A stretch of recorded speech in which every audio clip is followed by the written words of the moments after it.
Hey everybody, it's Chase with AV Pop Culture again, and we have major news to talk about in the world of movies, physical media, and pop culture. Paramount has taken its offer for Warner Brothers straight to the individual stockholders. We have Warner Brothers licensing out huge parts of their catalog to Vinegar Syndrome and Arrow Video going forward. Lots of big stuff. What does it all mean? It is very important, and we are going to break it all down. So pop that tape in. I got you. Let's go do this.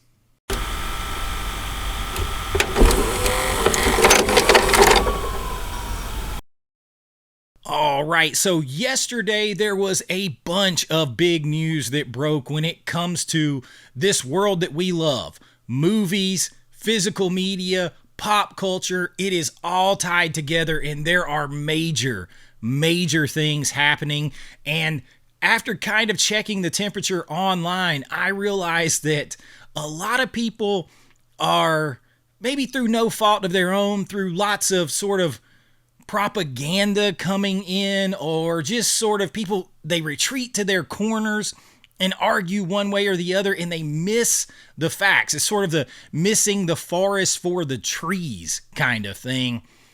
They're missing a lot of what this really means to all of us and what it could mean in the ramifications of all of this. And the first thing that we're going to talk about is Vinegar Syndrome announced yesterday that they cut a big deal with Warner Brothers to bring over 40 Warner Brothers titles to physical media. Now, this is a huge win for physical media, and it shows that Warner Brothers is still super committed to physical media, and that's why it's so important what happens with the deal, that whether Paramount or Netflix gets them, and we're going to talk about that in just a minute because there's huge developments in that area as well.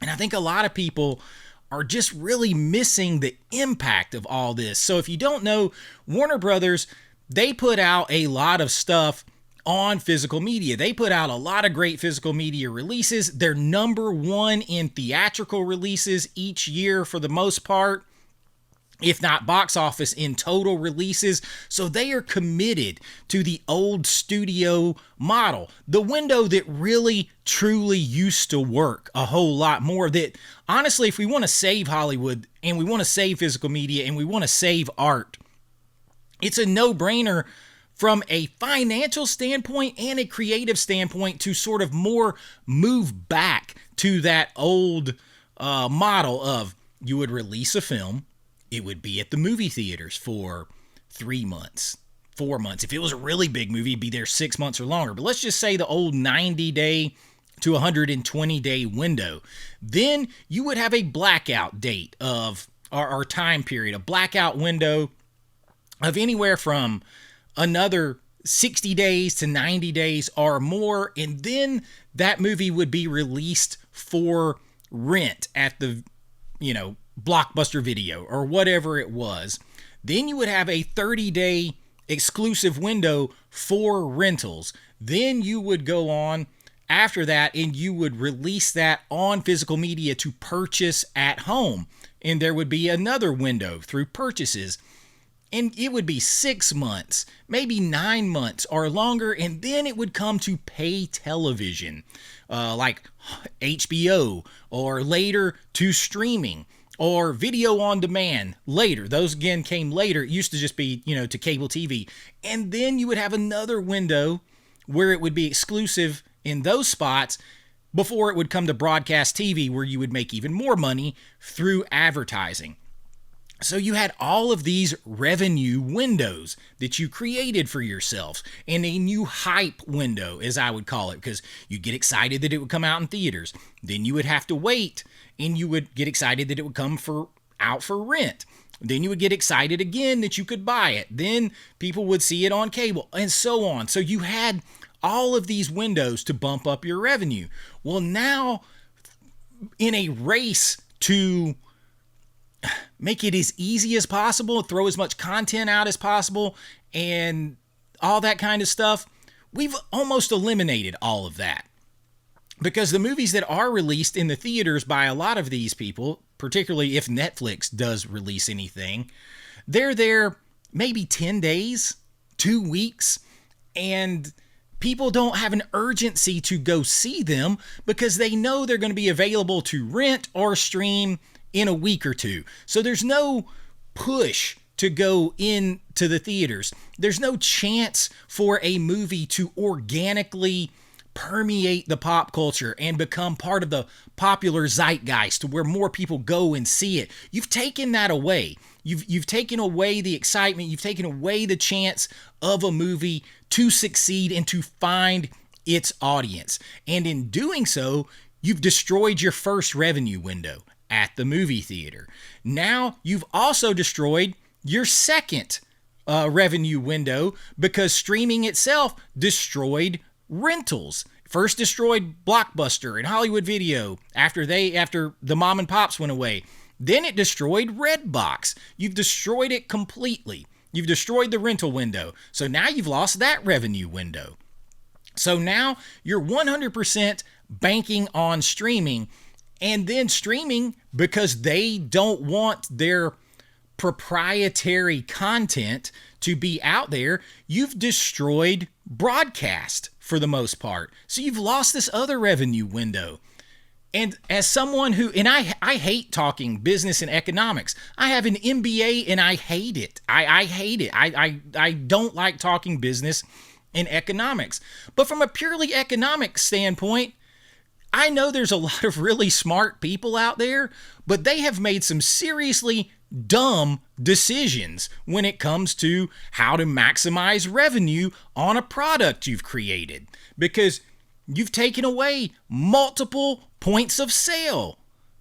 It makes absolutely no sense unless it's more about control. And that's part of the problem right here, because what we have with Netflix, and we're going to get back to the Vinegar Syndrome thing in a minute. We'll touch on it right now. Warner Brothers has made a big deal with Vinegar Syndrome. And if you don't know who Vinegar Syndrome is, if this is your first time here, you're not a big physical media person, we're all from different parts of the pop culture love here. So Vinegar Syndrome is a boutique physical media label, and they made their bones in restoration work, where they take film and restore it to 4K to its best possible quality and offer it to you exactly as the filmmaker intended, and you get to buy and preserve these films. Well, Warner Brothers has cut a deal with them to bring over 40 titles, and I'll read the press release right here. It says, Don't Be Afraid of the Dark was the first release from Warner Brothers that Vinegar Syndrome did, and it marks the first of over 40 title distribution licenses that Vinegar Syndrome has acquired and signed a deal with for Warner Brothers. It says not only will this bring more made-for-TV classics that were lost and rarities that were lost to Blu-ray and 4K Ultra HD, but it says to also get ready for a big assortment of horror films, thrillers, action films, art house films, and other oddities from the Warner vaults, including numerous 4K Ultra HD and Blu-ray and even disc debuts. This means they are going to rescue and return to the audience at large, to our entire culture, a lot of films that would otherwise be lost. And I can guarantee you, if they went to Netflix, they would be lost, because Netflix does not care about film preservation. They do not care about physical media. They do not care about theaters. It doesn't matter what they say to try to assuage those fears. The truth of it is, the real quotes from Netflix and their CEO are that physical media is just clutter, and he doesn't see the point in it.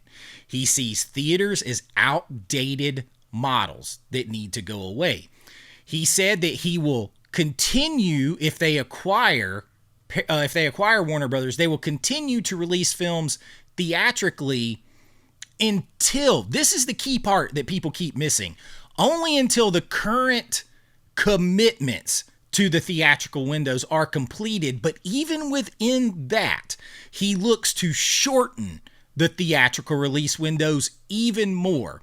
He also went further to say, part of the reason they don't release on physical media, and the Duffer Brothers are trying to push for Netflix to be, or for Stranger Things to be released off of Netflix onto physical media. But the CEO of Netflix has said he doesn't want to release on physical media. Why? Well, he elaborated. Because everything in his mind that they release on physical media lessens the value of a Netflix subscription. Okay, so think about that from his perspective. Unfortunately, that makes business sense. You think, oh, they're sitting on a gold mine, they could sell this. No, because if they sell their biggest titles that they create, then guess what happens? You have less reason, you have less incentive to stay subscribed. And he would rather you have to subscribe forever to continue to see the movies, the content that you want. And every time he sells you something that you can own, just like this stuff behind me, it reduces the chance that you will stay subscribed. It reduces the reasons that you would stay subscribed. So there is absolutely no incentive for him to put it on physical media. Yes, he might take a bump of cash right now, but in his mind, he will lose cash over the long run. And unfortunately, he is correct from a pure economic standpoint. The more people who buy the stuff they want, you see plenty of people, I'm only subscribed to Netflix for X, Y, and Z. And that's it. Well, once X, Y, and Z is in your possession, you have no reason to subscribe, or at least stay subscribed. You could always cancel, re-up, but they want you to continue to stay subscribed. And the more they release on physical media, the less reason. And the same thing, I've heard proponents of Netflix, and there's a reason that a lot of people favor Netflix, and it has nothing to do with movie preservation, movies, art, physical media, choice, none of that stuff. It all has to do with political ideologies. And I don't care about your politics. I care about the preservation and the furthering of film. And I can promise you, Netflix is at odds with all of those things.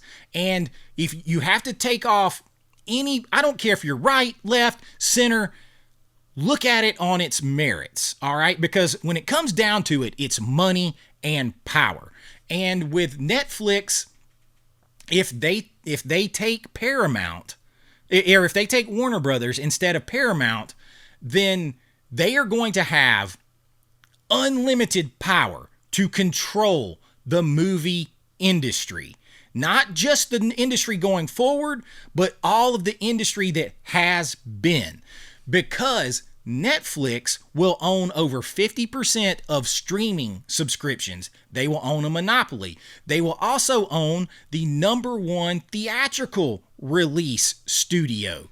So they will have unprecedented power. They will also own all of Warner Brothers' catalog that they can do with what they want to. They can censor, they can alter, they can destroy for tax purposes. And these are all things they have done. They got taken to task for censoring and altering Back to the Future Part 2. Do you not think they will do that? They will do it with their sensibilities and push their sensibilities on you and ignore what the film was supposed to be. I don't care if your sensibilities are left, right, center. I don't care. The movie itself should be unaltered, and it should not reflect whatever some boardrooms' sensibilities are in 2025 or 2026 now, because the movie was made in 1952 and they don't like that anymore, or in 1939 and you don't like X, Y, or Z in this movie because it doesn't portray today's sensibilities, so you're just going to get rid of it. That is what Netflix has been guilty of it in the past. So they'll have the power now to do that with anything. They will also destroy the theatrical model. I've heard people say, oh, well, they'll build Netflix theaters.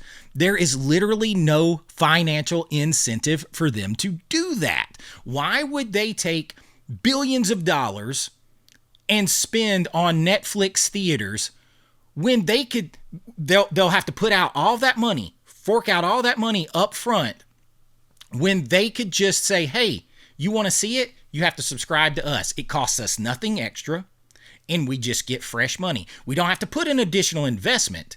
We just get more money because now we have this behind a proprietary paywall that, because we own so much of, we can now continue to upcharge you for. And if you want to see the classics, you're going to have to pay us whatever we ask to do it. There's no reason. If them releasing movies in theaters is actually a competition to themselves. They have no financial reason to do it. And the truth of that is clouded by so many people because they cannot get politics out of their... everything comes back to politics. And I don't care how you feel about the president, the administration, everything cannot be viewed through that. We cannot do that. You're going to destroy art with that mindset. And I do not, for the life of me, understand that. This is the reason that I never pursued a political career with my education, my master's in political science and public administration. I never pursued it. I left it. I pursued my film studies degree, teaching film, teaching history, making movies, because people become irrational when politics enters into the equation, and they can't divorce themselves of political ideology any longer to see the facts. And I hear all the time, there's people who just, they do not like the president, and that's fine. I don't care whether you like him or not. But they say, well, he's going to control it if Paramount wins. What? You do know that the president sued Paramount, right? Paramount Skydance had to pay the president $16 million. They are not especially friends.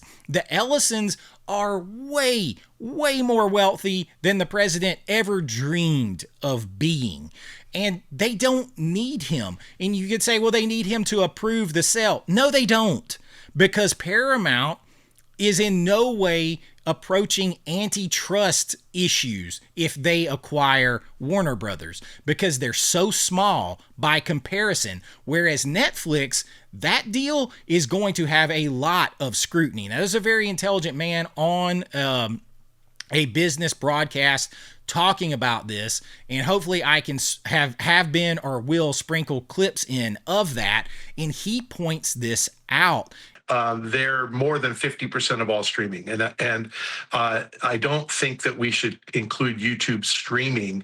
We should include YouTube TV. That's fine.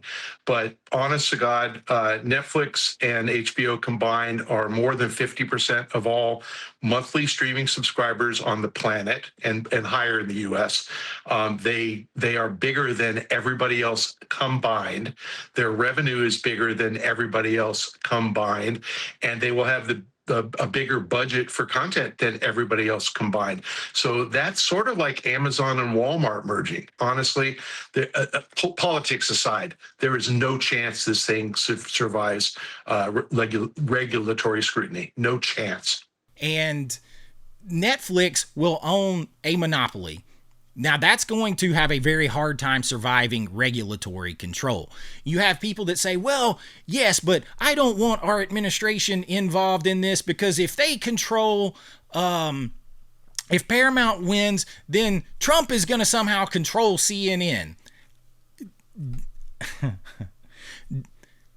Do you think the Ellisons are just going to give control of CNN over to the president, something that they bought and purchased? Also, the Ellisons are very centrist overall. They have said that they would like to make the news network that they acquire more centrist.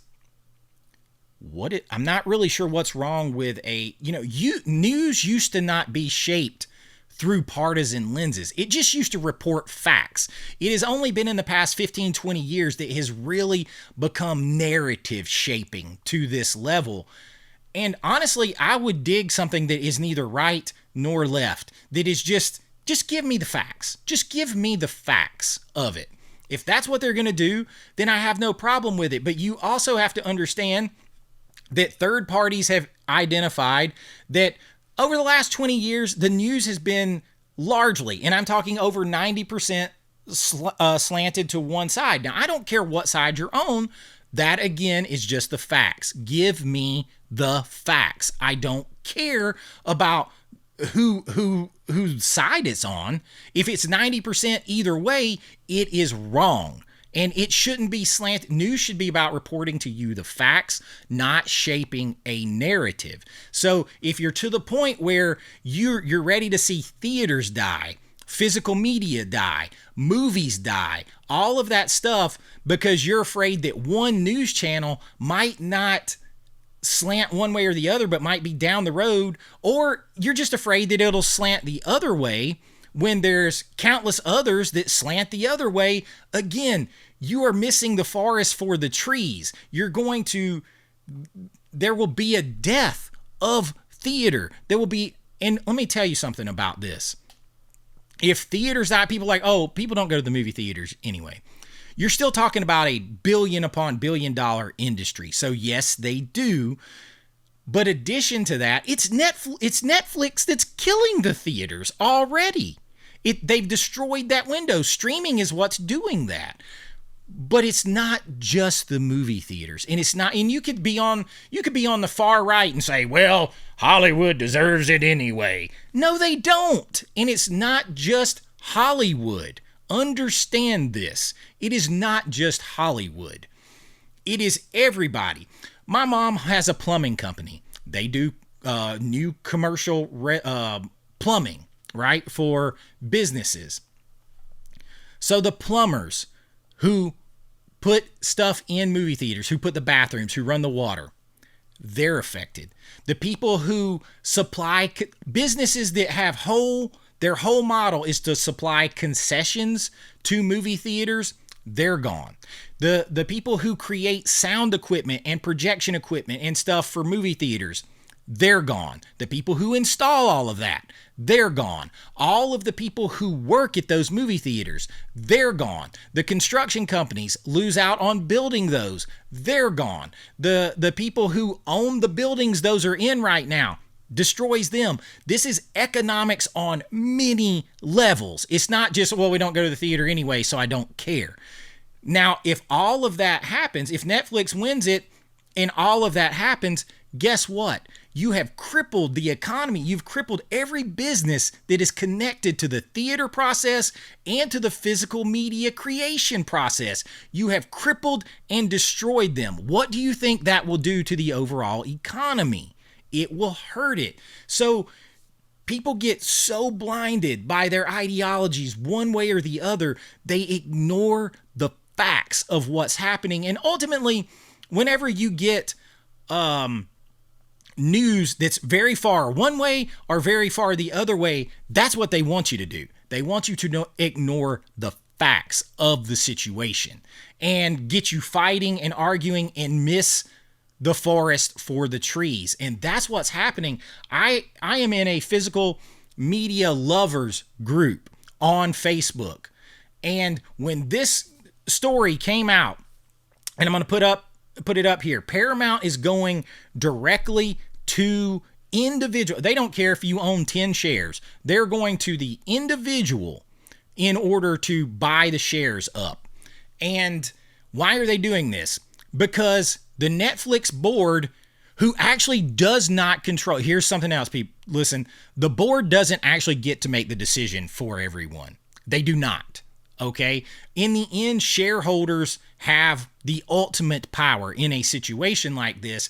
The board can only try to manipulate and push what they think is right. That's what they're there. And the Warner Brothers and Netflix boards are so in bed together, they are willing to have the shareholders lose money on an offer in order to take the offer that still allows them personally more power and money. A $500 million golden parachute for the Warner Brothers CEO if he takes the deal with Netflix. So they push the propaganda like the deal is done. They're out there posting pictures showing the Netflix people around the Warner Brothers studios like it's an open house that they've just bought. They do not own that. That belongs to the shareholders. And yet that is the propaganda that they are pushing. Why? Well, because they personally benefit from it more. They don't care what happens to movies, theaters, physical media. That is in the hands of the shareholders. So Paramount is going directly to the shareholders. They offered an offer that is worth billions of dollars more, and yet the board is saying no. Why? Because they have a personal issue. They have a personal skin in the game, something that they want out of the Netflix deal that they won't get out of the Paramount deal. So they're telling shareholders, hey, you take less money so I can get more money and get what I want and give it to my buddy over here. That's not right. So Paramount is going saying, look, we're offering you more money and we want to buy it and we want to make movies. Paramount, I'm not saying they're perfect. I would rather this sale not happen at all. But if it's going to happen, give me the company that is proven to have a commitment to theatrical and to physical media. And Paramount does that. They are a legacy studio. They saved theaters with Top Gun Maverick. They literally did. After the pandemic, they saved theaters, and it was Ellison who stroked a check for 50% of that movie to have it funded and put into the theaters. They saved the theaters. Now, while nobody is perfect and everybody has motives, all I can do is go by the facts and the people who are putting their money where their mouth is and what has happened. And that's what you have to go on. So we really need, I would rather it not sell, but if it's going to sell, we need it to go to people who are going to preserve and increase. Paramount has a stated goal in their purchase that they will increase to 30 theatrical films per year between Warner Brothers and Paramount. Okay, that is huge. That Paramount is putting out tons of stuff, restoring stuff on their own in physical media. So is Warner Brothers. Now we have the power of all that together. Warner Brothers, besides putting stuff out themselves, they now have a deal with Arrow Video, who is another big boutique, and now with Vinegar Syndrome. So they have all these arms going out here for physical media, for theatrical. So does Paramount. Put them together and we could see a renaissance of theatrical releases and physical media. Give it to Netflix and it will all go away. And there are people like in this group that I was talking about who supposedly are huge movie and physical media supporters who are willing to see that go away over their political ideologies. Like, take that out. Political stuff is going to come and go, okay? 3 years from now, the guy that they hate so much will not even be in there. And you're ready to sell theatrical and physical media and our whole cultural zeitgeist that has been built over 100+ years of Warner Brothers. You're willing to sell that down the river over that. That blows my mind. There's an old saying, never make a permanent solution to a temporary issue or a temporary problem. Even if you have a problem politically, I don't care. I really do not. Vote for whoever you want to, do whatever you want to. I am trying to save art, movies, our access to them, the creative process. If one studio if Netflix owns all of this, there is no option for a filmmaker. If you own over half of this, you're continuing to squish down, and now the decisions on what is made by less and less people. It is all considered through their ideologies at the time. There are no outlets. You're going to get a singularity of what all movies look like. There will be no room. You'll have Netflix board saying, oh, it's got to check this box, and this box under us. And now they'll control over half of it. There'll be nowhere else for filmmakers to go. There is a reason that the Screen Actors Guild, that the Directors Guild, the Producers Guild, all of these guilds, the Writers Guild, are against Netflix. There is a reason, because Netflix also doesn't pay residuals they want to get completely rid of the residual model. They don't want that at all. They don't want to have to continue to pay creators for the work they've created. And I guess you have no problem with that as long as this one news station or the guy you don't like isn't involved. Like, you don't care about countless people losing income on things they created. I've heard from some people, even here in the physical media world, that, well, YouTube or Netflix has always been very fair and helpful to independent filmmakers, and they give all this stuff. No, they do not. Take it as an independent filmmaker who back in the day tried to have a film on Netflix, and you're going to offer an independent filmmaker $2,500 to put their movie on your platform for 4 or 5 years. That's not a friend to the independent filmmaker. I mean, listen, Redbox paid much more. It was a 40,000 unit buy through to do a deal with Redbox for an independent film like mine. And that is exponentially more than Netflix. Netflix built themselves on the backs of independent filmmakers that they paid almost nothing to. I hate to break that to you. And that is an absolute fact. And they will continue. Now they can, hey, you know what?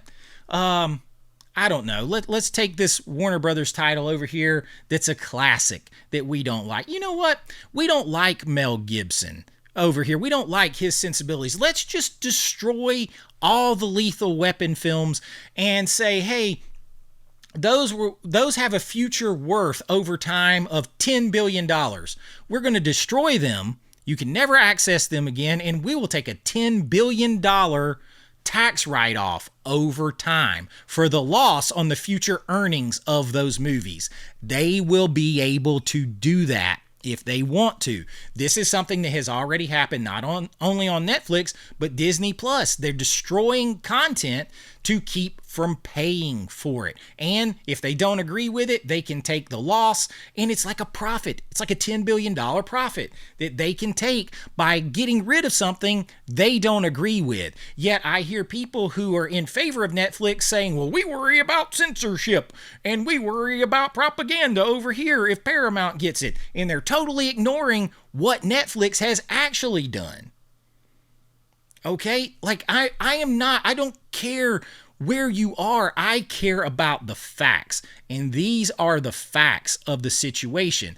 We will not get a deal like Warner Brothers licensing these movies out to little Vinegar Syndrome or Arrow Video. That will never happen under Netflix. Understand that. It will not happen.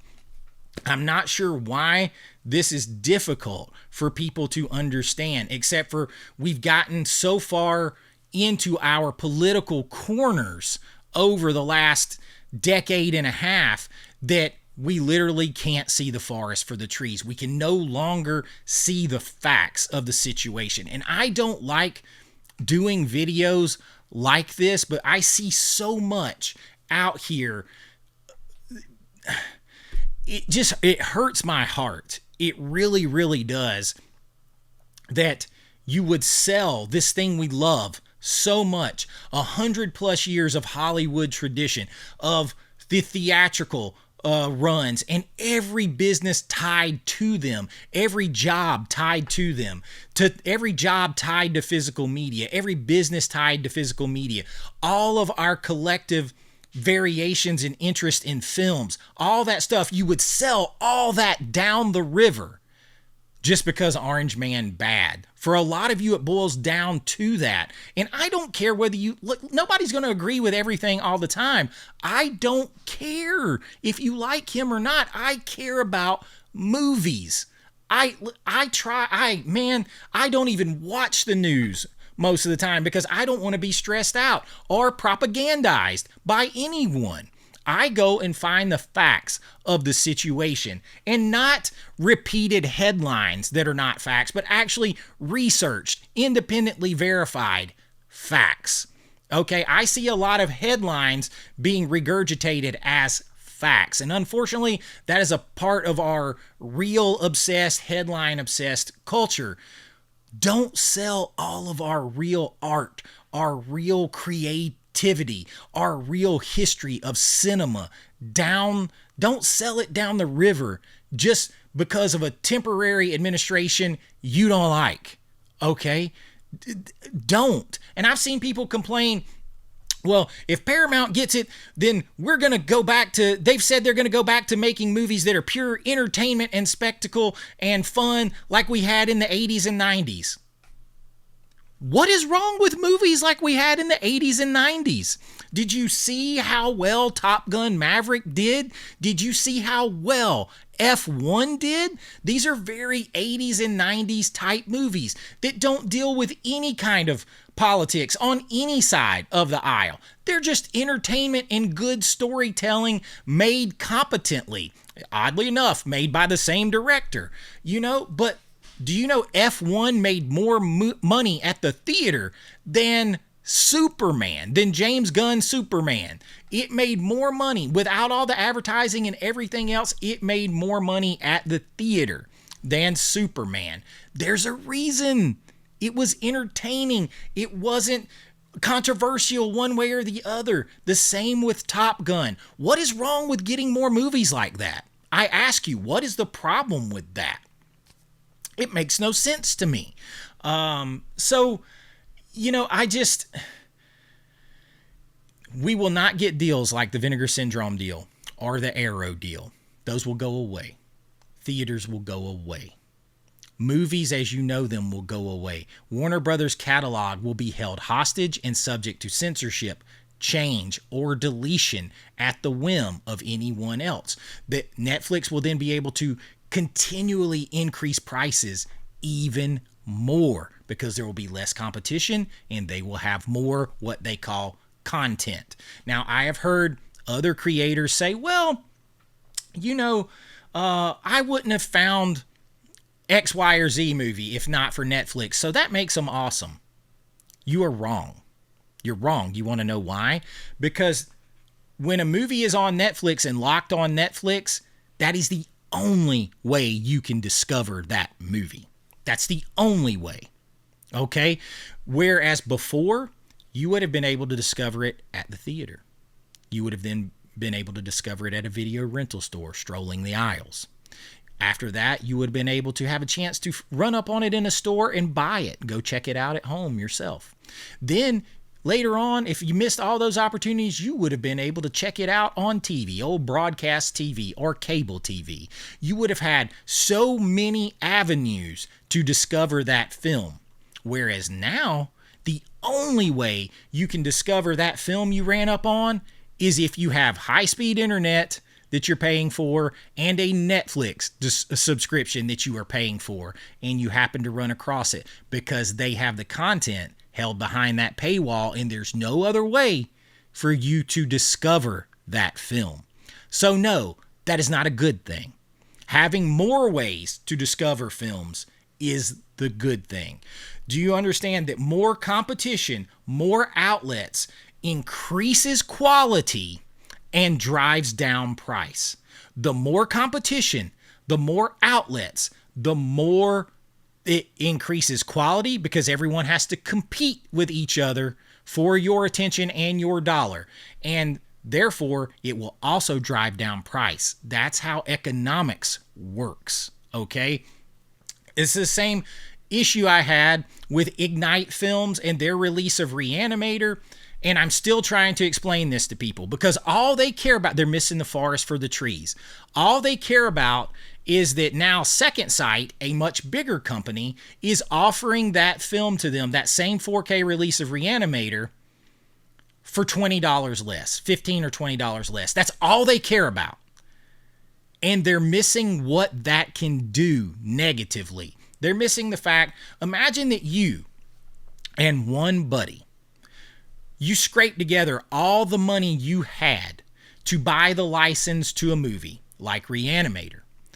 And then you took all the rest of the money. You said, look, we're going for the gusto. This is all we own. We've got to go for it. We've got to make a splash. So you put every dollar you have into the restoration at the highest level of restoration abilities. You pay to bring every actor, every filmmaker, everything to do with this movie back in to promote it, to be a part of it. You go for the gusto. You pay for the best packaging, all this stuff. You give people multiple options of packaging. You do everything you can to make this the best because you have to go with quality over quantity because you can't keep up with the big companies that can put out tons of releases. So you got to go quality over quantity. This is very much like craft beer versus Budweiser. All right. They can put out mass quantities and sell it cheap. So the quality can go down a little bit. The craft beer guy, he's handcrafting, he's putting money in. He can't produce in such high levels or high quantities. So his price point goes up. It's the same thing here. So the price point goes up because the quality is so high and the amount that can be put out is so low. This is the same reason you can save money at Costco or Sam's by buying in bulk. The more you can put out, the cheaper the price point. But when you're small and handcrafted, you can't compete at that level. So now people who wanted quality just complain about the price. Okay? So they're not selling as much. Now we have to license all of our hard work, our heart, soul, and money out to this big company in order to get some money back to stay afloat and try to continue to grow. So you put in the stipulation, okay, we're going to do this and we're going to license to you all of our hard work. But the one caveat is you can't compete with me in my own marketplace. I can't compete with myself against myself. So we're going to license this to you, but you can only sell it in your side of the pond. And you say, fine. And you agree to that. And then once you get the agreement, you take backdoor channels to basically screw over that agreement. And then you say, you know what? We're bigger and more powerful than you, and we have more money, so there's nothing you can do about it. That's what happened with the Reanimator set with Second Sight and Ignite. And then people ran to say, well, yeah, but now I get it $20 cheaper. And what you're going to do is ultimately lose competition and quality until just a few remain, and they can charge whatever they want for whatever quality they want and make you like it. And that is the same thing with Netflix. We cannot have this happen. I would encourage anyone to consider that. We cannot have this happen. Now, I don't own stock in any. I can't give you financial advice. I don't know any of that kind of stuff. But if I had stock, I would probably sell it to Paramount to try to save the theaters, movies, and physical media and our history in all of those things. And I don't care if the people who run Paramount were extreme far one way or the other, as long as they separate that and give and preserve art. Separate the art from the artist. I don't care. Okay? I want to save our shared pop culture, and this is our last chance. And if this goes the wrong way, we may lose it forever. And that's why I did this video. It is very promising for Vinegar Syndrome and Arrow to have these deals with Warner Brothers, but they're going to be very fleeting. if Netflix gets a hold of Warner Brothers. And that's what I got for you today. I'll be right back to all my normal videos. I've got all kinds of lists, deep dives on filmmaking and all that kind of stuff coming up, and I hope that you will tune in for it.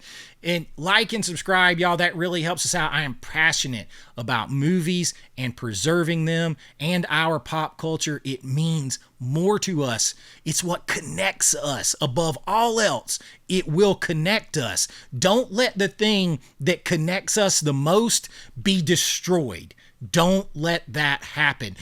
Take that out of your heart, out of your mind when you're evaluating movies and what could happen with them and all that kind of stuff. This is the thing that can connect us the most right here. This can connect us the most. Don't let anybody take it from us, okay? Don't let it happen. And if you are, this is a very different video for me, but it was on my heart, and there's a bunch of big news, so I wanted to get it out there. We do lots of videos on movie recommendations, nostalgia, pop culture, filmmaking, all that kind of stuff, and I really hope that you'll hang out for it. But until next time, be kind, rewind like always. This is Chase with AV Pop Culture, and I'll see you real soon. Bye-bye. I know.